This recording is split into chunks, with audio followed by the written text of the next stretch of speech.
Hi guys, welcome to my blog. ಈ ದಿನ ಬೆಳಗ್ಗೆ ಬೇಗ ಎದ್ಬಿಟ್ಟು ಅಲ್ಲಿ ತಿಕ್ಕೊಂಡು ಆಮೇಲೆ ಎಲ್ಲರೂ ನೀಟಾಗಿ ಸ್ನಾನ ಮಾಡಿಕೊಂಡು ಬ್ಯಾಗೆಲ್ಲ ಪ್ಯಾಕ್ ಮಾಡ್ಕೊಂಡು ನಾವು ಹೋಗ್ತಾ ಇದ್ದೀವಿ ಇವಾಗ ದೇವಸ್ಥಾನಕ್ಕೆ. ಮಹಾಬಲೇಶ್ವರ ದೇವಸ್ಥಾನಕ್ಕೆ ಹೋಗಿ ಎಲ್ಲರೂ ನಮಸ್ಕಾರ ಮಾಡಿ ಅಲ್ಲಿಂದ ಹೋಗ್ತಾ ಇದ್ದೀವಿ. ನಾವು ಮೇನ್ ದೇವಸ್ಥಾನ ಕಡೆ ಇರುವ ಬೀಚ್ ಹುಡ್ಕೊಂಡು ಒಳ್ಳೆ ವ್ಯೂ ನೋಡಿಕೊಂಡು ಮತ್ತು ಆನಂತರ ಓಮ್ ಬೀಚ್ಗೆ ಹೋಗ್ತಾ ಇದ್ವಿ.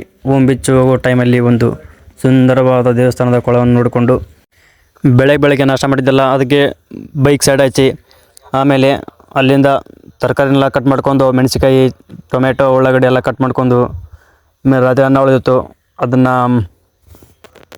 ಚಿತ್ರಾನ್ನ ಮಾಡ್ಕೊಂಡು ಊಟ ಮಾಡಿದ್ವಿ. ಆಮೇಲೆ ಇನ್ನೂ ಹುಳಿ ಇತ್ತು, ಅವಲಕ್ಕಿ ತೊಗೊಂಡು ಅವಲಕ್ಕಿ ಚೆನ್ನಾಗಿ ಮಿಕ್ಸ್ ಮಾಡಿ ಆಮೇಲೆ ಅವಲಕ್ಕಿನೂ ಹೊಟ್ಟೆ ತುಂಬ ಊಟ ಮಾಡಿದ್ವಿ. ಎಲ್ಲರೂ ಊಟ ಮಾಡಿದ ಮೇಲೆ ಅಲ್ಲಿಂದ ನೆಕ್ಸ್ಟ್ ಓಮ್ ಬೀಚ್ ನಮ್ಮ ಟಾರ್ಗೆಟ್ ಇವಾಗ ಹೋಗ್ತಾ ಇದ್ದೀವಿ. ಗೈಸ್, ನಾವಿವಾಗ ಓಮ್ ಬೀಚ್ ಎಂಟ್ರಿ ಇದ್ದೀವಿ.